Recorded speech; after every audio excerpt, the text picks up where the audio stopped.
All right. Today I'm going to talk about patience. Specifically mine. And specifically its limits. More specifically. I'm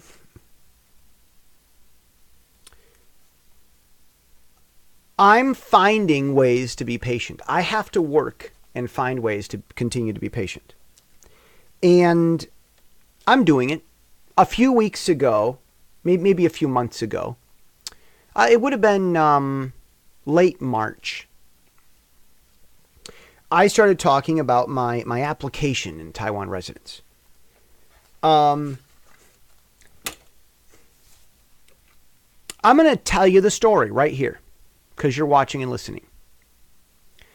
And this isn't resolved. At the time that I'm telling you this, I guess this average at most would get 10 YouTube views.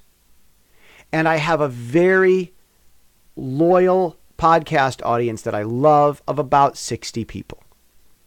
And I feel comfortable sharing this information now with things so small and it not being damaging now.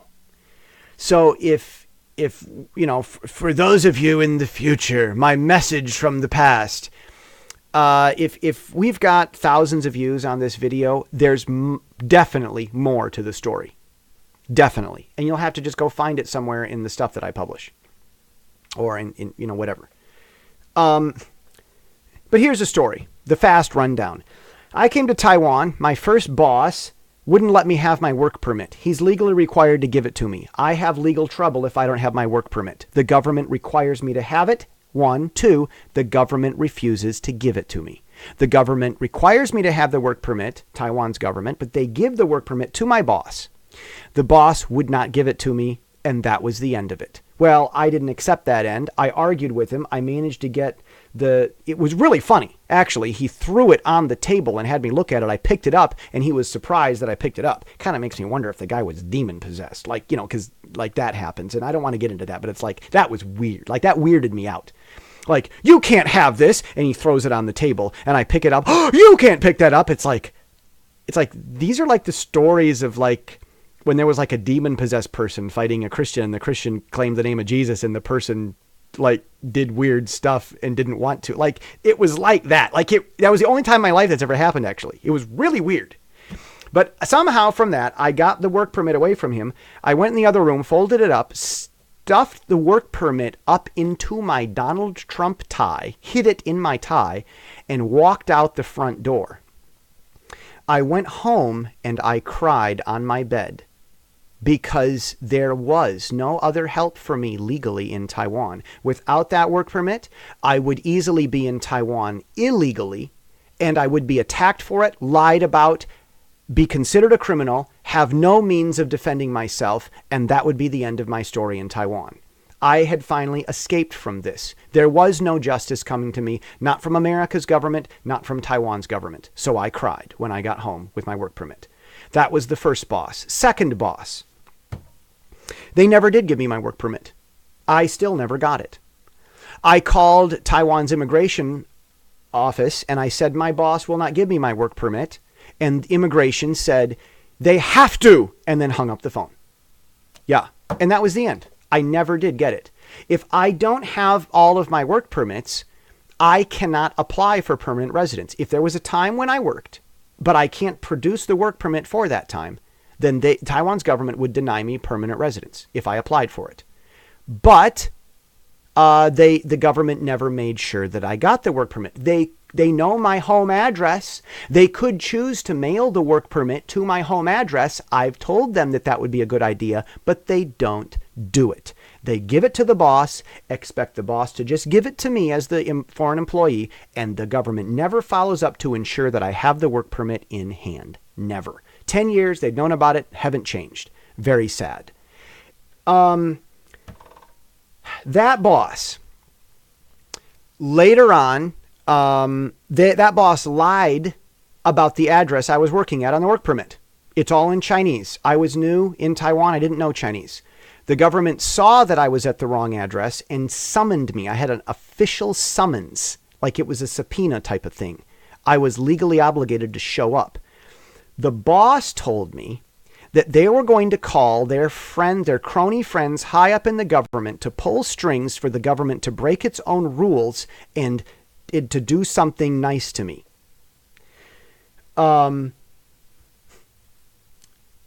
It wasn't my fault. I wasn't the one that wrote the address on the work permit. But the government wanted to interview me as if I was the one responsible for what was written in Chinese. But the government doesn't know that I don't write the stuff in Chinese, that it's the boss that writes that stuff down? They didn't see the boss's name on the application and stuff? Why didn't they ask the boss to figure out their paperwork? Why is the government going after me? Okay, so that's Taiwan's government. Well, on the way, the boss shook my hand with this funny handshake. Now, there's going to be more coming about that funny handshake. It's a really funny handshake. He had his middle finger in the palm of my hand. I wonder what that was. I thought it meant he was going to kill me. This boss lied about me, did what was wrong, was breaking the law other times, lied about the address, wouldn't give me the work permit. For all I know, triads, I know gangs in Taiwan. I thought they were going to kill me. I really did. I feared my life. So we went to the government, and I lied on paper, put my thumbprint on it, because I thought my boss was going to kill me if I didn't. Later, I told that same government office and the officer about this. I even used the term obstruction. I think it was I don't know if it was lying or if it was obstruction of justice, but I threw in some legal jargon to say I did this and I feared that the boss was going to hurt me. I don't know how much the Taiwan government understood. They had that information. I told them. They overlooked it because the boss was also later trying to fire me without severance pay. That's actually illegal for them to do that. Because if I don't have money in Taiwan, they just fire me. I'm supposed to have a job. I have a 1-year contract. If I'm in Taiwan, I can't get out of Taiwan. I'm in Taiwan legally. Now I'm a criminal because my boss wanted to break the law and fire me without money. That was going on. Well, Taiwan's government hired a mediator, a third-party lawyer, to come in and try to settle this disagreement between me and my boss. I was the first foreigner ever where the mediator succeeded. In every other situation with the government, with that government in Tainan, in the past, it went to court, the foreigner was deported, the boss was prosecuted, something happened.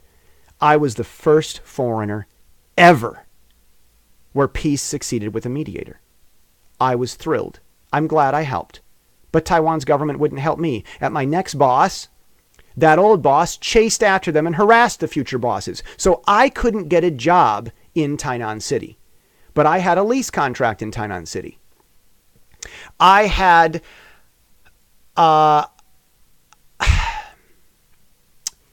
there was a lease for the apartment. That was part of it. But there was also the fact that there's no law against me being in Tainan. I came to Tainan. That's where I first started. Was I going to allow bad, illegal bosses, ES English school bosses, was I going to allow them to make it so that I couldn't help the people in Tainan learn English? Was I going to allow an attack from criminals to harm the English of that market? No. I don't do that. I'm not going to go skip out on my lease and hurt my landlord because someone else is a criminal that the government won't stop. I'm not going to go hurt the English of the people in Tainan by leaving and not talking to them as I come and go on a daily basis. I come and go talk to them. They practice their English with me. They get exposure to Americans. That's good. Being there helps. Not much, but we all have to do our part. And I wasn't going to abandon mine just because the government doesn't want to stop someone from being a criminal and harming me. So I stayed. And because of that, I wasn't able to get normal work, and I wasn't able to get the work permits I needed to have official Taiwan residence the normal way. I wasn't able to do that. But I stayed patient. I didn't tell my story for 10 years because I wanted this to have a happy ending. That's what I wanted. I wanted my story in Taiwan to end happily. Well, in that time while I was being patient, I was, of course, writing letters to Congress about normal things. I said, fine, this is just going to happen. You know, nothing's perfect. So I just went about my life expecting Taiwan's government to support criminals because that's what they'd done with their laws by not making me get my work permits.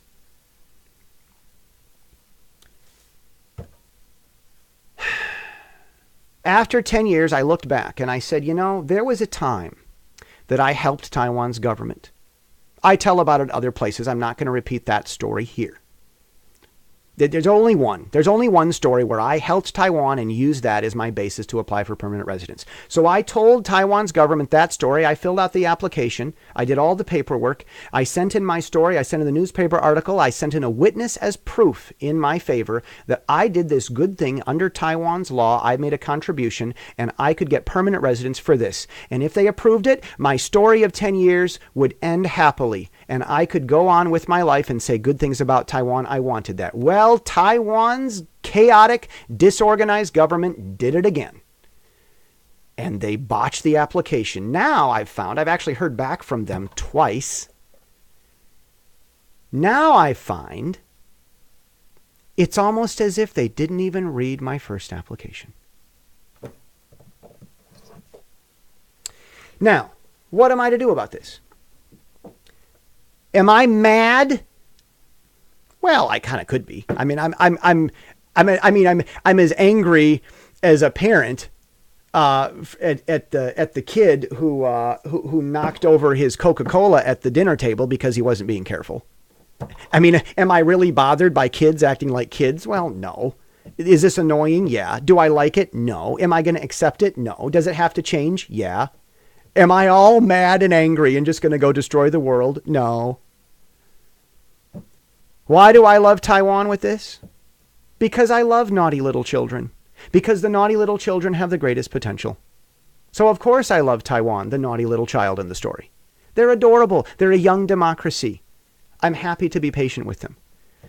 Now, to both of you who are watching this on YouTube at this time, that's me being humble.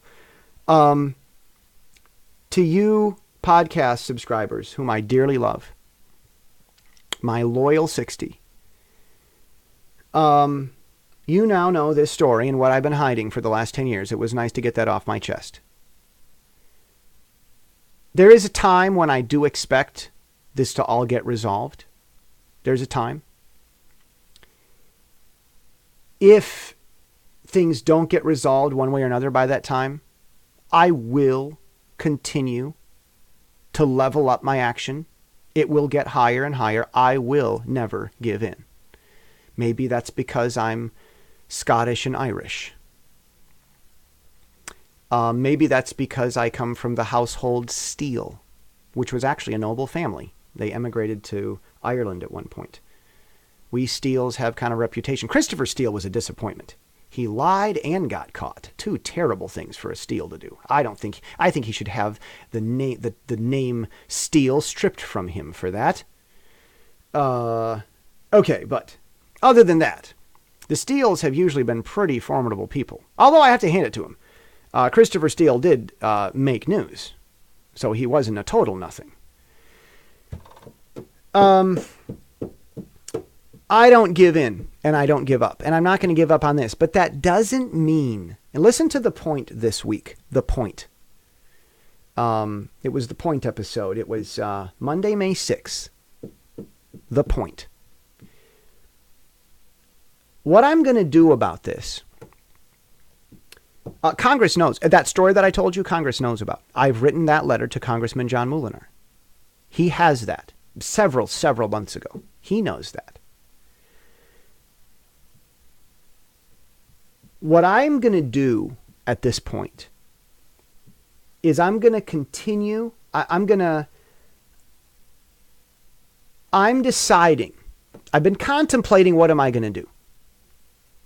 As you've listened to the Taiwan Special in the podcast weekly, the previous 3 podcast episodes for this week, I went to Okinawa and I came back and I mean business a little more than I did before. I mean business. I'm not joking around. What am I going to do with this? I've got a rising YouTube channel. I could say stories that would make Taiwan embarrassed. They wouldn't get foreigners coming into their country for 20 years, maybe 50. It'd be a reputation hard to get past. I could. I'm not afraid. I'm not afraid. I have reason. I believe in my God, so I'm not afraid. And I have reason. I believe in my YouTube channel. I'm not afraid there. I'm not afraid for many reasons. I'm American. I can just go home. And I'm not afraid. But I don't want a mess. I don't want a mess for Taiwan. No one controls me.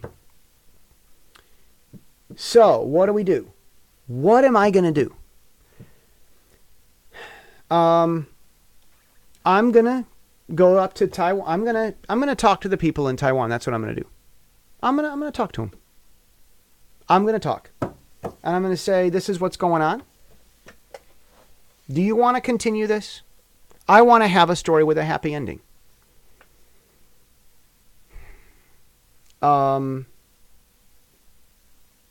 This story is out on YouTube now. It's out. I've been patient for 10 years. If we treat people badly for long enough, the story does get out.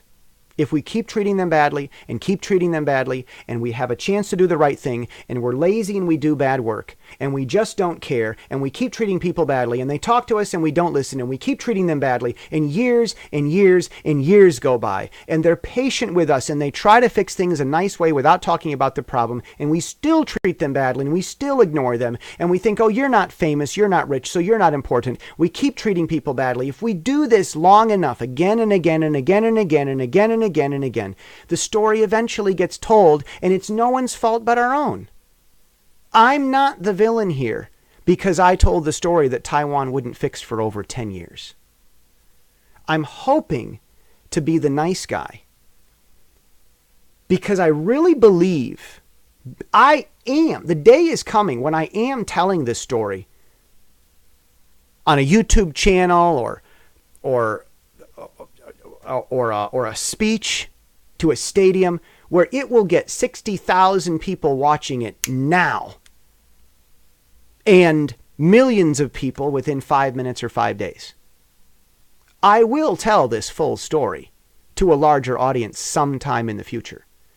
But I'm waiting for that moment. I could do it on my YouTube channel for Taiwan now. I could, but I won't. Because when I tell that full story, I want to include how it ended.